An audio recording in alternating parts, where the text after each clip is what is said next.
Hey everybody, I'm Ben Yee. I'm the Secretary of the Manhattan Democratic Party and the Democratic State Committeeman for New York's 66th Assembly District. I'm Alyssa Stein. I'm a county committee member for the 66th Assembly District Part A.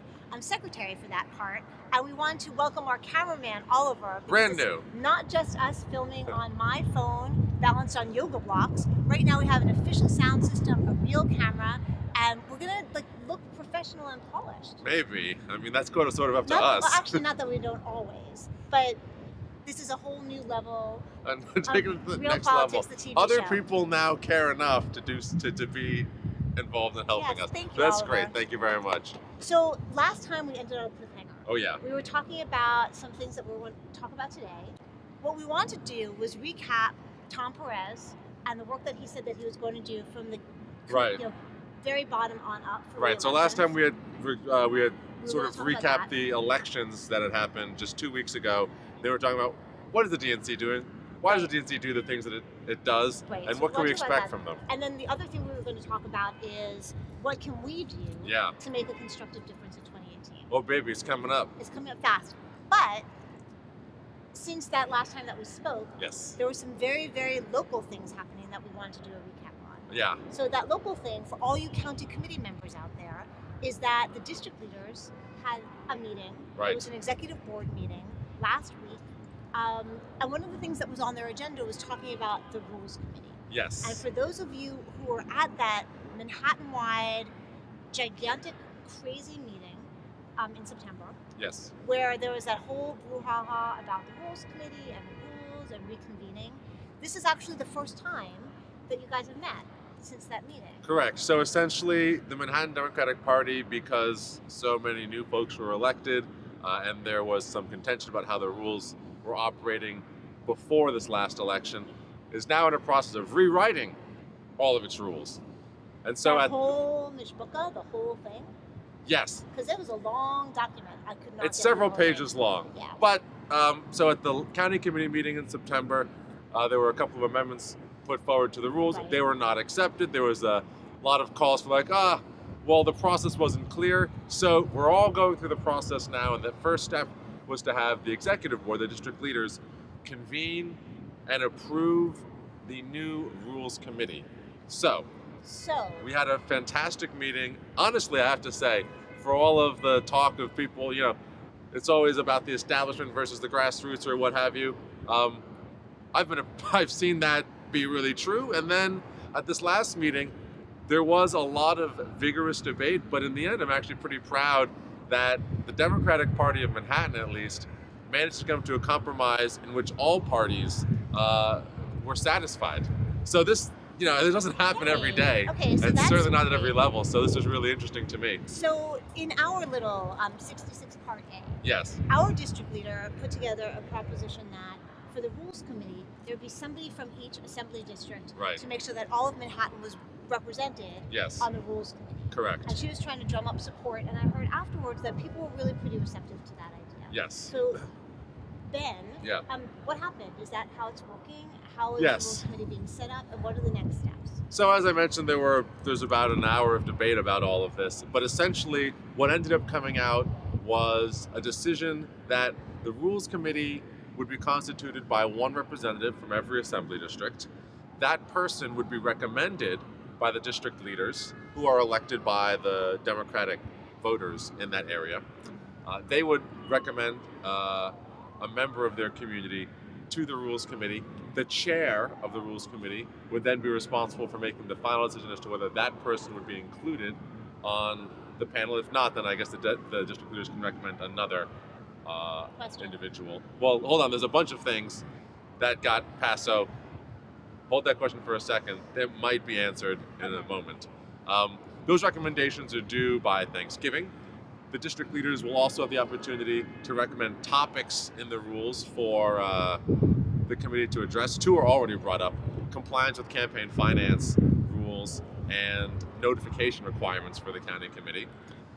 Huge thumbs up to that. And then it was also stated that any county committee member who's got a recommendation for a change to the rules may submit that to the rules committee, and the rules committee will have to consider it. Oh, how fantastic. And you can email them at Manhattan demsrulescommittee@gmail.com. That's huge. That's huge. And I hope that Yes. more than our 66 Part A sees this and knows that there's an opportunity to submit rules. There will be an suggestions. announcement going out probably tomorrow, at least to all the district leaders. And we should probably message all the county committee members Yes, of because they course. all have a right to participate. So those or were send in all that rules. was great information and Yes. fantastic answers, but not the answer to my question, Okay, which is who is the rules chair and how Oh. do they get that job? of course. Somebody has that be all end all power of Right. saying no, I don't want you. Who are they? The chair of the county party, Domenico Minerva, got to appoint someone. He chose Chung Sito. There was also a co-chair, an honorary co-chair, a non-voting co-chair. He chose Gail Brewer for that. And there's a vice chair, which is Sylvia Our Di borough Pietro. president. Yeah, our borough president. And there's a vice chair, which is Sylvia Di Pietro, who is a district leader from Chelsea. Interesting. Okay. So Dominic Minerva, who's not voted into office. He's the county chair, so he's on the county committee, and he was elected the chair of the county committee at that big meeting in September. Right. He was the rubber stamp where we just kind of approved him. So it wasn't like he Right. went through right. So he now I don't know, I was like rubber stamped, but I like to think that people would have voted for me, or they did vote for me. Oh, well, for you. But I mean, so we all sat in that meeting and we all voted for him as committee chair Right. without knowing him, without having any prior information, without nothing. And Right. now he is the one who just went and appointed a committee head for the rules committee Right. based on his own whatever he felt. Right. Well, he's given that Okay. power under the current rules, but we could change that now. Right, okay. So that's absolutely something that we should look at. So, but that's great news. Yes, this is it's moving along. There will be another meeting of the executive board in December, so they'll be reviewing the list of the members of the committee will be published before their first meeting, and the district leaders will be able to review that, and then the district leaders who make up the executive board will meet next month, and then there was another rule which is 2 weeks before the county committee meeting, the big one in January that's going to be put together to approve changes to the rules. Right. The rules committee will have to publish its report publicly on the Manhattan County website at least 2 weeks before that. So, supposedly, Yes. all this is going to happen before this giant meeting in January. It definitely This- will. Okay, Yeah. so the rules committee is going to have the members appointed. They're going to be approved Mm-hmm. by the head. Yes. Then they're going to look at all the proposals that people have brought. Yeah. They're going to meet separately than the district leaders Correct. to discuss all of these. Right. And then in January, when the whole county committee reconvenes, it's just to vote yes or no. There will not be any future debate on these things. The rules committee. There will definitely be debate. You can't pass anything without debate in the Okay. meeting, but there will be a report of the rules committee as to what amendments they recommend, Okay. and then we'll get to vote on those. Okay. One more question. Yes. Because I think that we touched on this before, and maybe it was about ConCon. It sometimes all flows in my head. When we're voting on the new rules, Yeah. is it voting on the new rules as a whole, or can people vote on, yeah, Rule 1 sounds great, no to Rule 2, Great yes question. to 3 to 5? Great question. So that will be up to they'll be presented by somebody at the meeting. They can present them either individually or as a whole package. But unlike with the Constitutional Convention, where however they present it, that's how the vote goes. If they present it as a package, somebody in the county committee could move for what's called a division of the question. And the division will separate all of the multiple questions into different votes, into separate votes. Bite-sized snacks. Right, each decision on its own. Right, okay. So You that's can good. also, So- if they're all separate, you can also move that everything be rolled into one vote to save time. So these are Right. things that can be handled at the meeting. but at least even after all this, it doesn't mean that it's yes or no to the entire Correct, suit. correct. That's great. So this is actually really exciting. I think it's exciting. I I hope think our it's viewers exciting think too. it's exciting. I know, these are big changes. There. All right, let's talk So DNC now we're real talking quick. DNC. So Tom Perez said that he is making a vow that he's not going to just support presidential and high-level elections, Right. but he's going to start at the real community level and support all kinds of elections. So he said. So he said. Is that what happened? Do you believe that that's what's going to happen? Because it seems to me, who knows nothing, that's really what's going to be Right. the difference going forward. So let's talk for a second about how somebody like Tom Perez becomes chair of the DNC and what they can do. So when the president is a member of your political party, this is Democrat or Republican, whatever, they're in charge of the party. They get to run it. They make decisions about who's in charge, and they basically have overarching strategy decisions. Oh my God, so Donald Trump is the head of the National Party? Yeah, correct. Yeah, he has overarching strategies about how they should run. Maybe. They certainly have to listen to him if he does. All right. We're talking about Democrats today. But either way, because Barack Obama stopped being the president, he also stopped being the head of the party, and because the Democrats didn't take the White House, we had to have an internal election for who would be the DNC chair. It works almost exactly the same way that Domenico Minerva became chair of the county committee. The DNC members all got together and they elected the leadership of the Democratic National And that was a Committee. big controversy. It Keith was. Ellison, who That's was the Bernie correct. guy, or Tom Perez, who was the Hillary guy. Right. Big division yet again because Democrats can't all come together. Well, we're working on it, I guess. They did create this thing called the Unity Commission. I won't get into that now.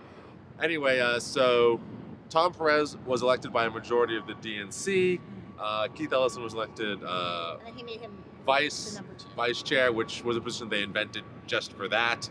And then a bunch of vice chairs were elected as well. Okay. So, as the chair of the DNC, Tom Perez essentially has all of the, he's basically the CEO of the organization.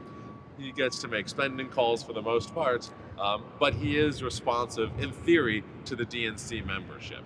And the DNC membership is comprised of some folks chosen by state committees, some folks appointed by the DNC chair, and then the chair and vice chair of every state party in the country. And those folks, again, are generally chosen by the state Quick question. committees. Yes, Appointees. yes. Is there a term limit or time frame of how long they serve?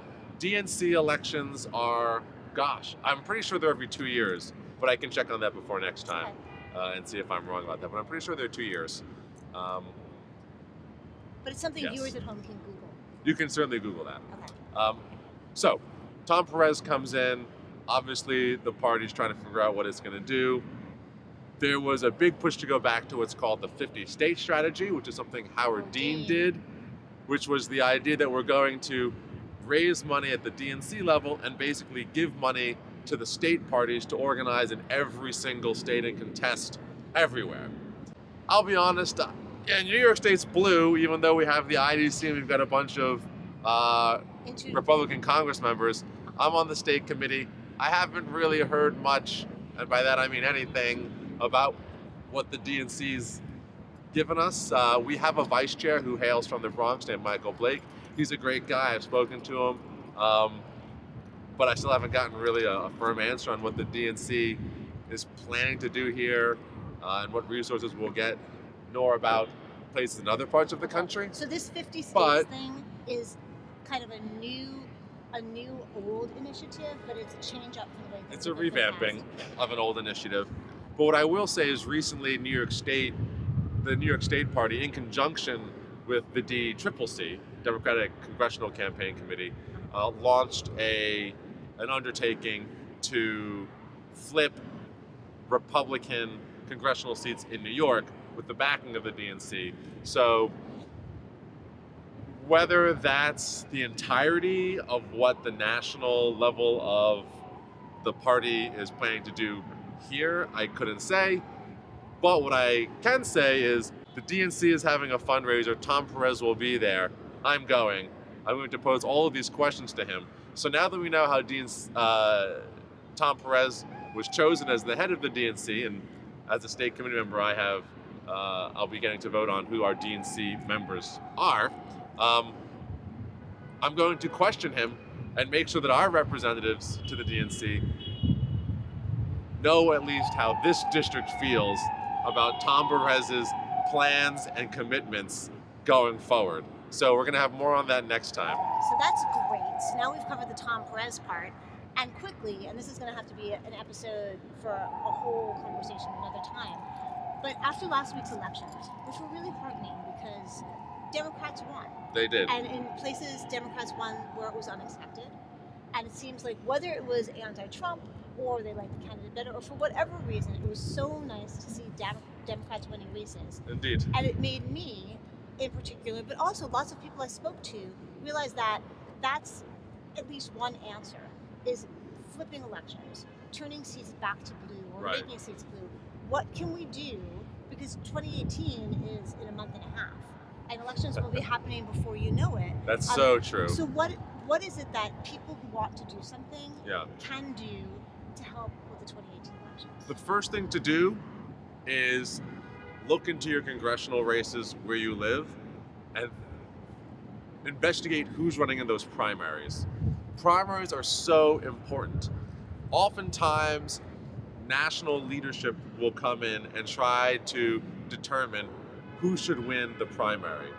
In New York 19, for example, the National Democrats have consistently been trying to run people who live in New York for this district outside of New York City, essentially, basically around Westchester. Oh, interesting.